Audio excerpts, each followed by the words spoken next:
You wake up on a floor made of ice, or at least that is what it feels like. The cold bites into your skin. It seeps through your clothes. You try to push yourself up. Your muscles scream in protest. It feels like you have been sleeping for 100 years. Maybe you have. The air in here is stale. It tastes like recycled dust and old pennies. You blink your eyes open. Darkness greets you, but not total darkness. There is a dim light pulsing from the walls. It is a sickly green color. It reminds you of a dying glow stick. You look around. You are in a box, a perfect cube of gray metal. There are no windows here. There is no door that you can see. Just smooth steel on all 6 sides.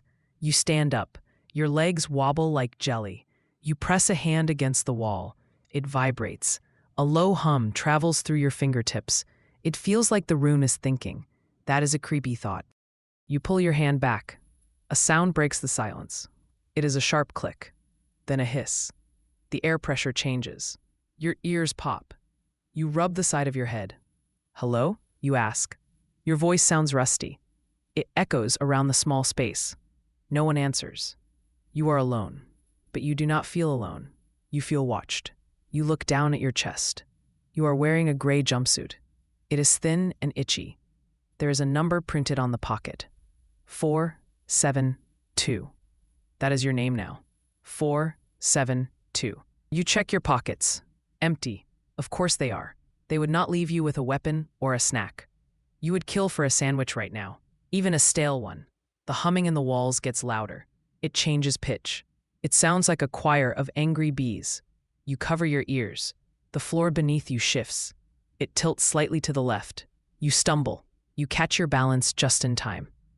Something is happening. The prison is waking up, and you are inside its belly. You look at your left wrist. There is a metal band clamped around it.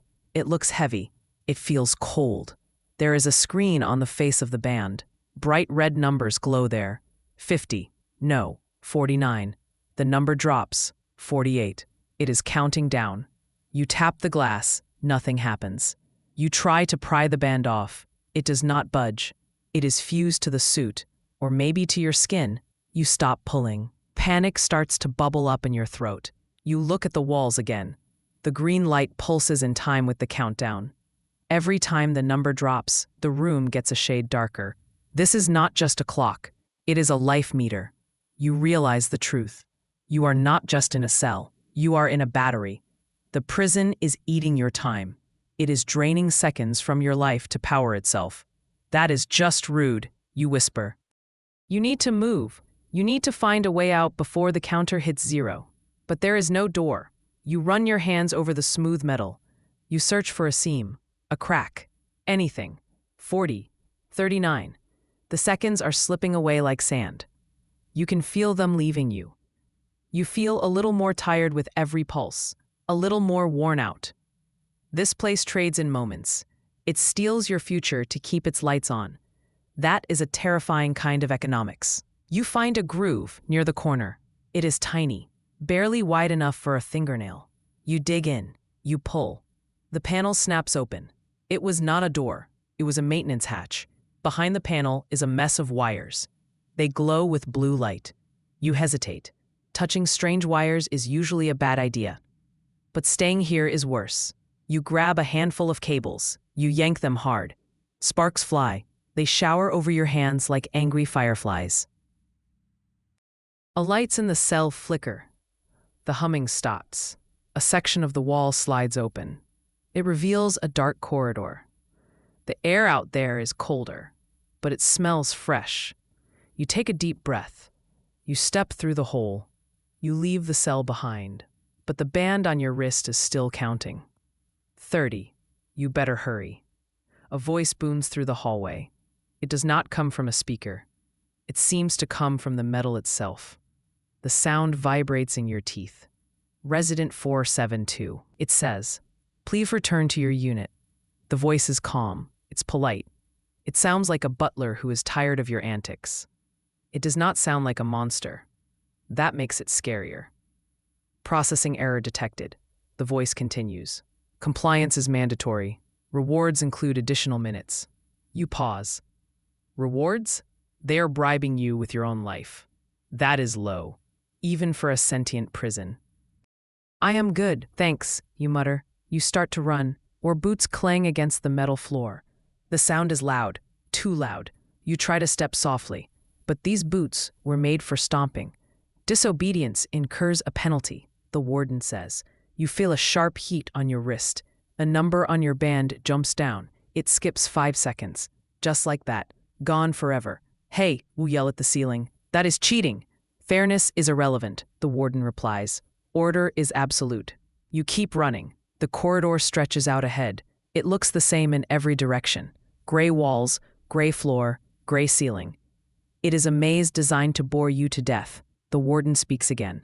There is nowhere to go. The timeline is closed. Accept your stasis. You ignore the voice. You focus on your breathing. In, out. Keep moving. You turn a corner. Then another. The path seems endless. But then you see something. A mark on the wall.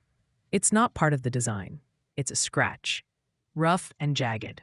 Someone made this. You stop to look. It's an arrow. It points down a side passage. The warden did not make this. Another prisoner did.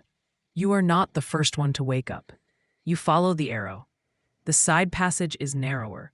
The lights are dimmer here. Shadows stretch out like long fingers. It feels safer. The warden's voice sounds distant here, muffled. You spot something on the ground. It's a small device. It looks like a tape recorder, but older, more advanced. It's covered in dust. You pick it up. It feels heavy.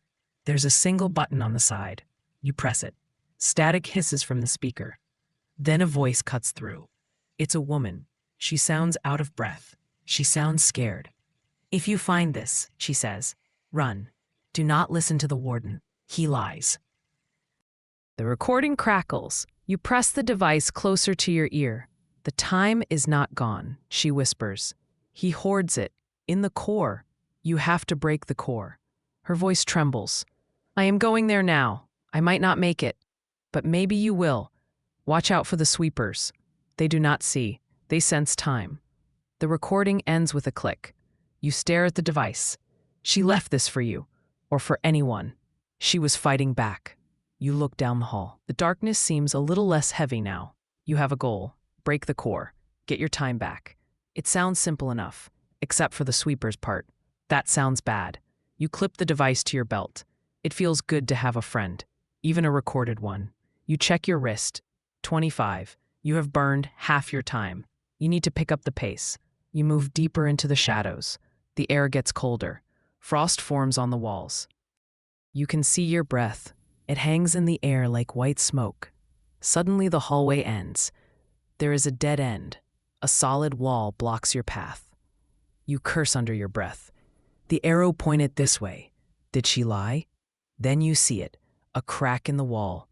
But it is not a crack in the metal. It is a crack in the air, a jagged tear in reality. It glows with a soft blue light. It pulses like a heartbeat. You can see through it. On the other side is a different room, a room filled with strange machinery. This is a glitch, a hole in the prison's logic. The warden missed a spot. You step closer. The air around the rift hums. It makes your hair stand up. It smells like a thunderstorm. You reach out a hand. Your fingers tingle. You can fit through, just barely. You have to squeeze. You turn sideways. You push yourself into the crack. The energy feels like static electricity. It zaps your skin. It tickles your nerves. You push harder. You pop out on the other side. You land on a metal grate. This room is huge. It looks like a factory. Massive gears turn in the distance. Pipes hiss steam. It is loud here. The noise covers your footsteps. You look back at the rift. It shimmers behind you. A secret door. You wonder how many of these exist. You turn your attention to the room. In the center floats an object. It hovers above a pedestal. It is a pyramid, made of dark glass. It spins slowly. Symbols glow on its surface. They look like constellations. They shift and change as the object turns. This must be important. Things that float usually are. You walk towards it. The floor grates clang under your boots. You try to be quiet, but stealth is hard in a factory. You reach the pedestal. The pyramid hums. It sings a low note. It resonates in your chest bone. You feel drawn to it. Like a moth to a lamp, you reach out. You hesitate. Is it a trap? Probably, but you are running out of options and time. You grab the pyramid. It is warm. It vibrates in your hand. The symbols flare bright white. A jolt of energy shoots up your arm. It does not hurt. It feels like caffeine, pure energy. Your wristband beeps. You look down. The number has stopped. It holds at 20. The pyramid is shielding you. It pauses the drain. You let out a breath you did not know you were holding. Nice, you say. I am keeping you. You put the pyramid in your pocket. It creates a bulge, but you do not care. It is your lifeline. A screech echoes through the room. It sounds like metal grinding on bone. You freeze. Something is coming. You duck behind a large pipe. You peek around the edge. A machine glides into the room. It has no legs. It floats on a cushion of air. It looks like a silver squid. Long metal tentacles hang from its body. It has one large red eye in the center. The eye sweeps the room. A sweeper, it moves silently. That is the worst part. A machine that big should make noise, but it drifts like a ghost. It stops near the pedestal. It sees the empty space. Its eye turns angry red. It spins around. It scans the shadows. It is hunting, and you are the prey. You press your back against the pipe. You hold your breath. Your heart hammers against your ribs. It feels like a drum solo. You hope the machine cannot hear it. The sweeper drifts closer. You can hear the soft hum of its engine. It pauses right on the other side of the pipe. You are inches away from death. The machine extends a tentacle. The tip glows with a laser cutter. It slices through a nearby crate, just to check. The crate falls apart. Okay, do not get touched by the tentacles. Noted. You need a distraction. You look around. There is a loose bolt on the floor. It's about the size of a grape. You pick it up. You wait for the sweeper to turn. It rotates its eye to the left. You throw the bolt to the right. It hits a metal tank with a loud clank. The sweeper whips around. It shoots a beam of light at the tank. The metal sizzles. You run. You sprint towards the far door. You do not look back. You hear the machine hiss. It knows it was tricked. It turns to follow you. You dive through the door. You hit the control panel. The door slides shut. A second later, something slams into it. The metal buckles. You back away. The door holds, for now. You are in another hallway, but this one is different. A machine waits here. It is standing still. It looks like a humanoid robot, but ancient. Rust covers its joints. It blocks the path. Its eyes are dim. It does not attack. It just watches you. You stop running. You hold up your hands. I do not want trouble, you say. The robot tilts its head. Gears grind in its neck. Query, it says. Its voice is scratchy. Purpose of transit? It is not a guard. It is a worker. Maybe you can reason with it. I need to get to the core, you say. The robot processes this. Core access is restricted. Clearance required. You think fast. You have no clearance. You have a rock and a stolen pyramid. You pull out the pyramid. You show it to the robot. I have the key, you lie. You hope it is a key. The robot's eyes brighten. It scans the object. Artifact recognized. Starborn logic detected. Priority override. It worked. You suppress a grin. Robots love protocol. I also have data, you say. You pull out the recording device. History logs. Very valuable. The robot extends a hand. Data exchange acceptable. Payment for passage. You hand over the recorder. It feels bad to give it up, but you need to pass. The robot takes it. A slot opens in its chest. It inserts the device. Data processing, the robot says. Route calculated. Proceed with caution. The warden is aware. The robot steps aside. It bows slightly. Good luck, Unit 472. Thanks, you say. You too, Tin Man. You walk past it. You feel a little better. Not everything here wants to kill you. Just most things. The path ahead is a nightmare. It twists and turns. The walls seem to move when you are not looking. You turn left, but it feels like you turned right. You are in the labyrinth. You look at the floor. You try to follow the seams in the metal. Keep going straight. Do not let the walls fool you. You walk for what feels like hours. Your legs ache. The pyramid in your pocket feels heavy. Your wristband is still paused. Thank goodness. The corridor splits into 3 paths. They all look identical. This is a classic trap. Pick the wrong door, fall into a pit. You close your eyes, you listen. The left path is silent. The right path has a faint hum. The middle path sounds like wind. Wind means air. Air means an exit, or a giant fan. You decide to risk it. You take the middle path. The corridor winds downward. It spirals like a corkscrew. You get dizzy. You have to put a hand on the wall to steady yourself. The walls here are different. They are not gray steel. They are glass. Behind the glass, a thick mist swirls. It is purple and blue. You stop to look. Shapes form in the mist. They look like ghosts, but they are not people. They are memories. You see a giant ship. It is burning. It falls through the sky of a red planet. You see soldiers in white armor. They are fighting creatures made of shadow. You see the prison being built. Massive machines welding steel in space. The Warden is there. But he is not a voice. He is a code. A stream of data being poured into the core. These are the prison's memories. It remembers its own birth. It remembers why it was built. To hold something. Not you. You are just a battery. The real prisoner is something else. Something ancient. The mist clears. The images fade. You shake your head. That was heavy. You need to focus. You reach the bottom of the spiral. A massive door stands before you. It is round like a bank vault. It is covered in locks. You pull out the pyramid. You hold it up to the door. The locks click, one by one. They spin and retract. The heavy metal groans. The door swings open. A blast of heat hits you. It feels like opening an oven. You shield your face. The light is blinding. You step inside. You are in a vast chamber. It is the size of a stadium, and in the center is the engine, the clockwork core. It is magnificent and terrifying. Gears the size of houses rotate slowly.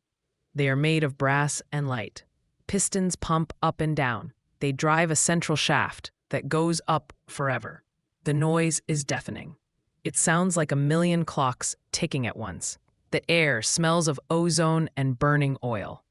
This is the heart of the beast. You spot a walkway. It leads to the center of the machine. It is narrow, and it has no railings. Safety was not a priority here. You step onto the walkway. The heat rises. Sweat drips down your back. You keep your eyes on the goal. There is a console near the main shaft. You have to get there. You walk carefully. The gears grind below you. One slip and you are paced. You try not to think about that. You reach the console. It is complex. Buttons and levers everywhere. You have no idea how to fly this thing, but you do not need to fly it. You need to break it. You see a slot. It is triangular.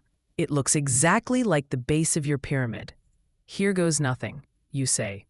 You take the pyramid from your pocket. You slam it into the slot. The machine screams. It is a mechanical shriek. The gears lock up.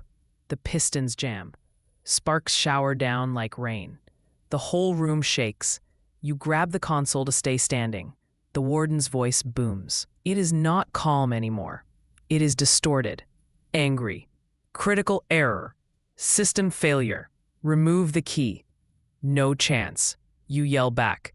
The pyramid glows brighter. It pulses with white light. It is feeding a virus into the system. It is rewriting the rules. Cracks appear on the main shaft. Light spills out of them. It is raw time. Unfiltered seconds, leaking into the void. The room starts to fall apart. Metal plates peel off the walls. Gravity fluctuates. You float for a second, then slam down. The ceiling above the engine splits open. You look up. You see the blackness of space and stars. Beautiful, cold stars. A portal is opening. The released energy is punching a hole in the universe. It swirls with colors you cannot name. It pulls at you. The vacuum is calling. It wants to suck everything out. The air rushes past you. It howls like a wolf. You have to go, now. But you pause. You look at a screen on the console. It shows the cell blocks, thousands of them. The lights are green. The prisoners are still locked in. If you leave, the system reboots. The door closes. They stay trapped. If you stay, you can jam the gears permanently. You can force the doors open, but the portal might suck you into deep space, or the explosion might kill you. It is the choice, the big one. You look at the stars. Freedom is right there. You could just let go, float away, be safe. Then you look at the screen. You see the numbers: 472, 518, 339. People, just like you. Idiot, you say to yourself. You are an idiot. You grab a loose metal bar from the floor. You jam it into the main gear mechanism. It grinds and screeches, but it holds. The system cannot restart. You type a command into the console. Release all. The screen flashes green, unlocking. You feel a vibration through the floor. Thousands of doors opening at once. The portal above grows wider. The pull is too strong now. You cannot hold on. Your feet lift off the floor. You grab the console one last time. Then your grip slips. You fly upward. You tumble through the air. You pass the burning gears. You pass the shattering glass. You shoot out into the void. Cold wraps around you instantly. Silence replaces the noise. You are floating. You spin slowly. You see the prison below you. It is a massive dark cube in space. It is cracking apart. Light bleeds from every seam. And then you see them. Tiny specks floating out of the station. Hundreds of them. Thousands. Other prisoners. They are drifting into the starlight. Escape pods activate. Little flares of light in the dark. They are getting away. You did it. You look around for a ride. A piece of debris floats nearby. It is a large panel. It has handles. You grab it. It is not a ship, but it will do. You drift away from the wreckage. The universe is huge. It is empty, and it is yours. You check your wrist. The band is dead. The screen is blank. No more counting down. You have all the time in the world. You smile. Your face hurts from the cold, but it is a good pain. Okay, you whisper to the stars. Where to next? The stars twinkle back. They do not answer, but that is fine. You have plenty of time to figure it out.